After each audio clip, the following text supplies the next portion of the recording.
My next guest has been taking on Republicans on multiple fronts lately. He's speaking out against a push by some House Republicans to launch an impeachment inquiry into President Biden. He just stood up to the Colorado GOP, dismantling their false claims that January 6th defendants are being, quote, grossly mistreated and abused.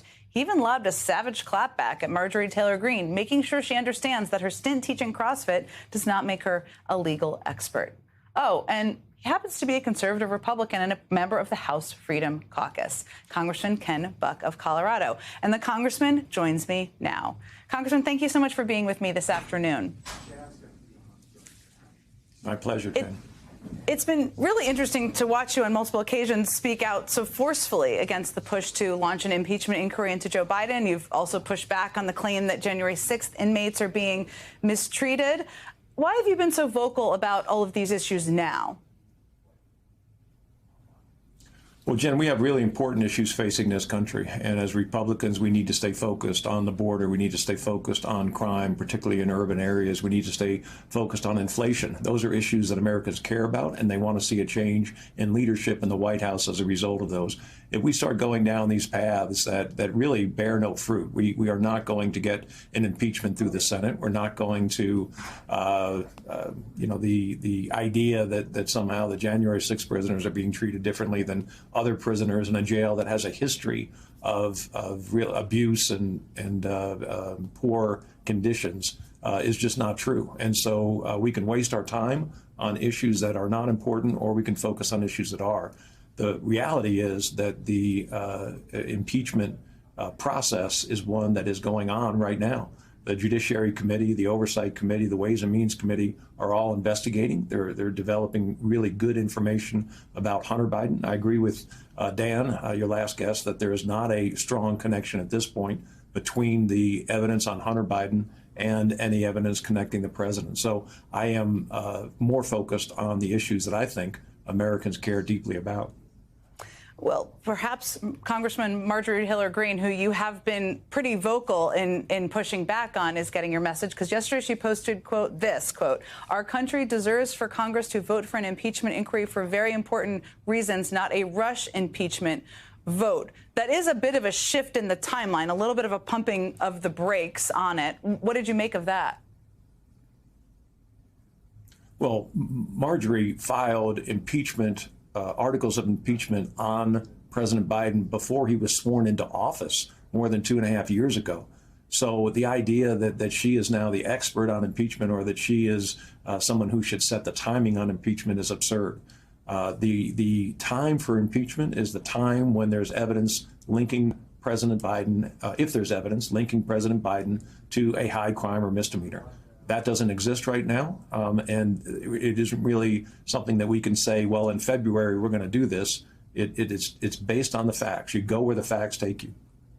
And there has been a search for that for some time, I think it's worth stating. But you also have been asked a number of times, but I wanted to ask you about Kevin McCarthy's speakership and whether he's at risk. You know, there's a couple of things on his plate right now, as there's for any speaker. One, trying to pass a short-term spending bill, which I know you've said may require Democratic votes. Everyone won't like that. And there's also this pressure on him to move forward on an impeachment inquiry, move forward in a process to impeach President Biden. Which one do you think is a bigger risk to his speakership at this point in time?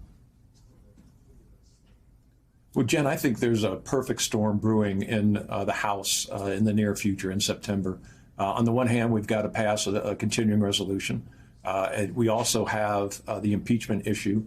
And we also have members of the House, led by my good friend Chip Roy, who are concerned about policy issues. They want riders in the appropriations bills, amendments in the appropriations bills that guarantee some type of security on our southern border. So you take those three things put together, and Kevin McCarthy, the Speaker, has made promises on each of those issues to different groups. And now it is all coming due at the same time. It's going to be very difficult to pass a continuing resolution with Republican votes, only Republican votes. And so I think if he reaches across the aisle and gets Democrat votes and goes with a higher number than he has promised before, I think that that is the issue really that I think will cause him problems down the road. Do you think with all these hurdles, he's still Speaker come the end of this year? I do. I don't see anybody else that really has risen up and is willing to take on this job. Having a 5-vote majority, you wouldn't wish that on your worst enemy in terms of being Speaker of the U.S. House. And so it is very difficult for him to operate the House in a way that keeps everybody happy. I think there will be challenges, but I don't see anybody stepping up and say, I'll take Kevin's job. So I think that's really what saves Kevin is the lack of enthusiasm on anybody else to do the job. This week, your home state of Colorado joined the list of states where a legal battle is brewing over whether the 14th Amendment disqualifies Trump from being president because of January 6th. You've been a DOJ prosecutor, district attorney, a law school instructor. I could go through more of your bio. But do you think the 14th Amendment disqualifies Trump?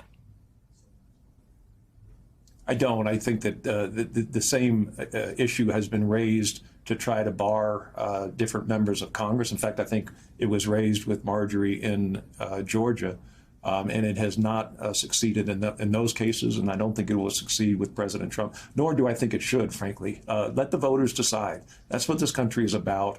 The 14th Amendment passed right after the Civil War was meant for one set of circumstances.